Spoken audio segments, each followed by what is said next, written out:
আসসালামু আলাইকুম ওয়া রাহমাতুল্লাহি ওয়া বারাকাতুহু। সম্মানিত শিক্ষার্থী বন্ধুরা, আশা করছি আল্লাহর রহমতে আপনারা সকলে ভালো আছেন।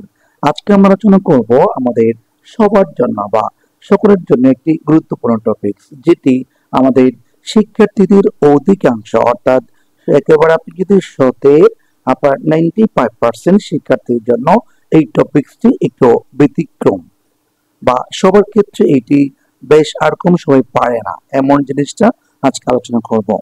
আপনি যদি ক্লাসটি ভালো করে বুঝতে চান অবশ্যই শেষ অবধি পর্যন্ত আলোচনা করব, ইনশাআল্লাহ আপনি ধৈর্য সহকারে দেখবেন। আমরা আজকের ক্লাসে একেবারে সিম্পল এবং কমপ্লেক্স এবং কম্পাউন্ডের যে বেসিক কথাগুলো আছে বা বেসিক ধারণাগুলো আছে সেগুলোই আজকের ক্লাসে আমরা আলোচনা করব এবং চেষ্টা করব কিভাবে আপনাদের একেবারে সিম্পল কমপ্লেক্স কম্পাউন্ড গুলো সহজ করা যায় সেই বিষয় নিয়ে। চলুন তো আমরা কথা না বাড়িয়ে আমরা আমাদের মৌলিক ক্লাসে চলে যাই। আজকে আমরা প্রথমত দেখে নিচ্ছি আমাদের সেন্টেন্স থেকে মূলত কিভাবে আলোচনা করা যায় বা কোন দিক থেকে আলোচনা করা যায় সেই বিষয়টা নিয়ে আমরা দেখছি। আমরা কিন্তু দেখতে পাচ্ছি যে সেন্টেন্সকে আমি দুই ভাগে ভাগ করেছি, একটা হচ্ছে গঠনগত দিক থেকে আরেকটা হচ্ছে অর্থগত দিক থেকে। তো আমরা দেখছি গঠনগত দিক থেকে আমরা এই সেন্টেন্সকে তিন ভাগে ভাগ করেছি, আরেকটা হচ্ছে গঠন এই যে অর্থগত দিক থেকে আমরা এটিকে পাঁচ ভাগে ভাগ করেছি। তারপরে আমরা দেখে নিব যে আমাদের সেন্টেন্সের যে প্রকারগুলো আছে সেগুলো দেখে নেব, অর্থাৎ আমরা এখানে গঠনগত দিক থেকে সেন্টেন্সকে তিন ভাগে ভাগ করেছি। ভাগগুলোর নাম কি কি? একটা হচ্ছে সিম্পল সেন্টেন্স, আরেকটি হচ্ছে কমপ্লেক্স সেন্টেন্স, আরেকটি হচ্ছে কম্পাউন্ড সেন্টেন্স। অর্থাৎ এটা হচ্ছে গঠনগত দিক থেকে তিন প্রকার।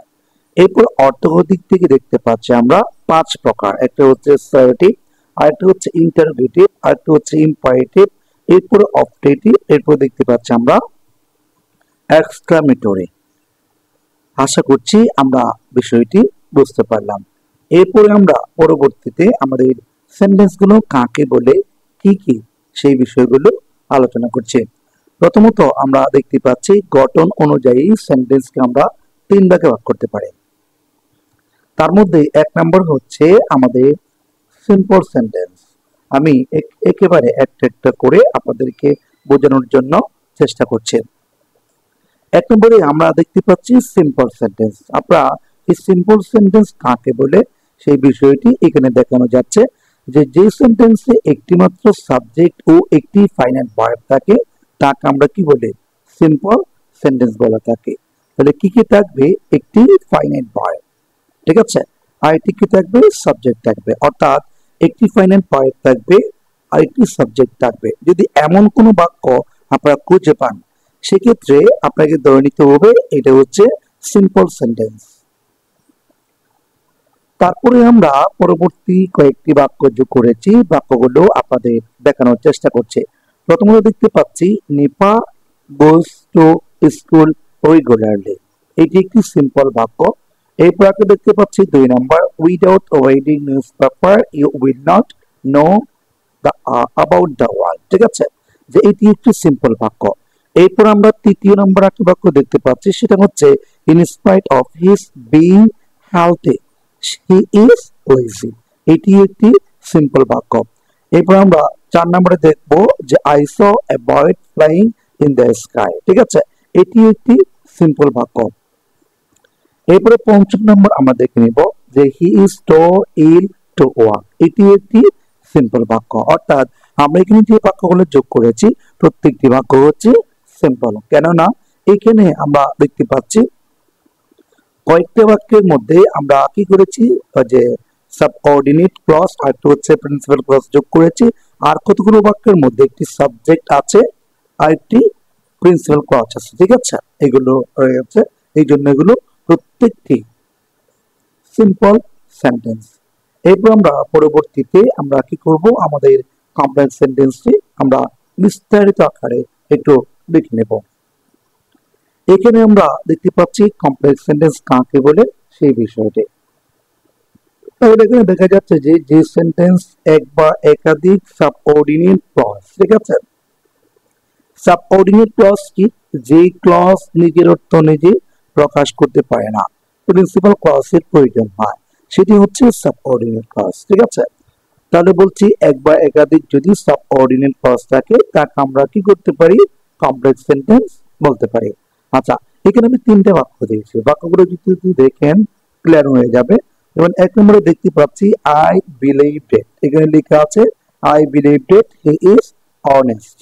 ঠিক আছে, এটি হচ্ছে একটি কমপ্লেক্স বাক্য, কেননা দুটি সাবঅর্ডিনেট ক্লজকে দ্যাট দ্বারা যুক্ত করেছেন। এরপরে আমরা দুই নম্বরে দেখে নিব দো he is healthy he is lazy. তার মানে এখানে কি আছে, দো আছে, এই দো শব্দ দিয়ে মূলত দুটি বাক্যকে যোগ করেছে, অর্থাৎ দুটি সাবঅর্ডিনেট ক্লজকে আমরা যোগ করেছি। এরপর আমরা তৃতীয় নম্বরে দেখে নেব, তৃতীয় নম্বরে দেখতে পাচ্ছি আই স এ বয়, এরপর দেখব হুইচ বলেছে which was playing in the sky.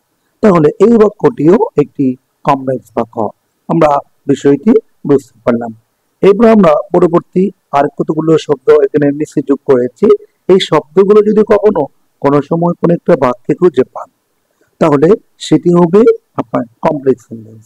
এবং সাবঅর্ডিনেট কনজাংশন বলতে আমরা কোনগুলো বুঝি সেগুলো আমি নিচে বলছি। যেমন এখানে দেখতে পাচ্ছি একটা হচ্ছে ইফ, তারপর আছে দো, তারপর দেখতে পাচ্ছি অল দো, তারপর দেখা যাচ্ছে বিফোর, আফটার, এজ, বিকজ, আরেকটা হচ্ছে চেঞ্জ, সুডে, ওয়েদার, আরেকটা হচ্ছে আনলেস, হোয়েন, এরপর দেখতে পাচ্ছি হোয়েন এভার, আরেকটা হচ্ছে হোয়ার, হোয়ার এভার, হোয়াই, আনটিল, হোয়াইল, হো, হুইচ, আরেকটা হচ্ছে হাউ। অর্থাৎ এই শব্দগুলো যদি কখনো কোনো সময় আপনি কোন একটা বাক্যের মধ্যে খুঁজে পান তাহলে বাক্যটি হবে কমপ্লেক্স বাক্য। তাহলে বিষয়টি আমরা বুঝতে পারলাম। এরপর আমরা আমাদের পরবর্তী যে আরেকটি আছে, অর্থাৎ আমাদের যে কমপ্লেক্স সেন্টেন্স আমরা শেষ করেছি, এরপরে আমরা দেখে নিব কম্পাউন্ড সেন্টেন্স। কম্পাউন্ড সেন্টেন্সের বিস্তারিত গুলো আলোচনা করছি, একটু ক্লাসটি শেষ অবধি পর্যন্ত দেখবেন। প্রথমত আমরা দেখতে পাচ্ছি এখানে যে কম্পাউন্ড সেন্টেন্স রয়েছে সেটি কাকে বলে আমরা দেখে নেব। মূলত এখানে সেন্টেন্স গুলো কাকে বলে কি কি এই ক্লাসের মধ্যে বিস্তারিত আলোচনা করব। এখানে আমরা দেখতে পাচ্ছি যদি কোনো সেন্টেন্সে একাধিক প্রিন্সিপাল ক্লজ থাকে, প্রিন্সিপাল ক্লজ মানে কি, যে ক্লজ নিজেরত্ব নিজে প্রকাশ করতে পারে, সাবঅর্ডিনেট ক্লজের প্রয়োজন পড়ে না, সেটি হচ্ছে আপনার প্রিন্সিপাল ক্লজ। তাহলে এখানে বোঝা যাচ্ছে যে যদি কোনো সেন্টেন্সে একাধিক প্রিন্সিপাল ক্লজ থাকে এবং তা কোঅর্ডিনেট কনজাংশন দ্বারা যুক্ত হয় তখন তাকে আমরা কম্পাউন্ড সেন্টেন্স হিসেবে বলতে পারি। তখন আমরা দেখতে পাচ্ছি এখানে কতগুলো মাঝখানে শব্দ যোগ করেছি, যেমন এখানে অর আছে, তারপর দেখতে পাচ্ছি এন্ড, তারপর এখানে দেখতে পাচ্ছি এন্ড সো, আর এই পাশে দেখতে পাচ্ছি বেওই। ঠিক আছে, এরপরে দেখতে পাচ্ছি আমরা বেওই, আর একটা হচ্ছে এন্ড সো। অর্থাৎ এই শব্দগুলোকে আমরা মূলত কোঅর্ডিনেট কনজাংশন বলতে পারি। যেমন এই শব্দগুলো যোগ করে দুটি প্রিন্সিপাল ক্লজকে একত্র করেছেন, যার কারণে আমরা এই বাক্যটাকে কি বলবো, কম্পাউন্ড সেন্টেন্স বলতে পারি। আচ্ছা, এরপরে আমি নিশ্চয়ই আরো কতগুলো শব্দ যোগ করেছি, এই শব্দগুলো যদি কখনো কোন একটা বাক্যের মধ্যে আপনি খুঁজে পান তাহলে সেটি হবে কম্পাউন্ড সেন্টেন্স। যেমন কি কি শব্দ আছে আমি এখানে বলেছি, কোঅর্ডিনেট কনজাংশন। ঠিক আছে, কোঅর্ডিনেট কনজাংশন শব্দটা কি কি আছে, যেমন এখানে এন্ড আছে, বাট আছে, তারপর দেখতে পাচ্ছি অর, নর, অলসো, তারপর দেখতে পাচ্ছি হাউ এভার, তারপর দেখতে পাচ্ছি মোর এভার, দাস আছে, তারপর সো আছে, এরপর দেখা যাচ্ছে দেয়ারফর, তারপর দেখা যাচ্ছে আলস, স্টিল, এজ ওয়েল এজ, তারপর দেখতে পাচ্ছি অ্যাকর্ডিংলি, আর একটা হচ্ছে আদারওয়াইজ, ইয়েট। ঠিক আছে, এই শব্দগুলো আমি যে শব্দগুলো আপনাদেরকে দেখালাম এই শব্দগুলো যদি কখনো কোন একটা বাক্যের মধ্যে আপনি খুঁজে পান তাহলে ওই বাক্যটি হবে কম্পাউন্ড সেন্টেন্স।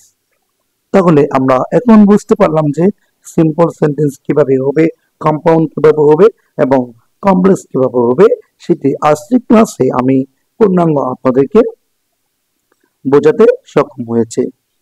আশা করব পরবর্তী ক্লাসগুলো আপনি দেখবেন এবং প্রত্যেকটি ক্লাস ইনশাআল্লাহ সিম্পল, কমপ্লেক্স, কম্পাউন্ড আমাদের শিক্ষার্থীর জন্য একেবারে খুব সহজ করে দেব। তো আজকের ক্লাসে আমরা মূলত এইটুকুই আলোচনা করছি। ক্লাস যদি ভালো লাগে অবশ্যই অন্যের মাঝে শেয়ার করবেন। এই বলে আজকের ক্লাস থেকে বিদায় নিচ্ছি। সবাই ভালো থাকবেন, সুস্থ থাকবেন। আসসালামু আলাইকুম ওয়া রাহমাতুল্লাহি ওয়া বারাকাতুহু।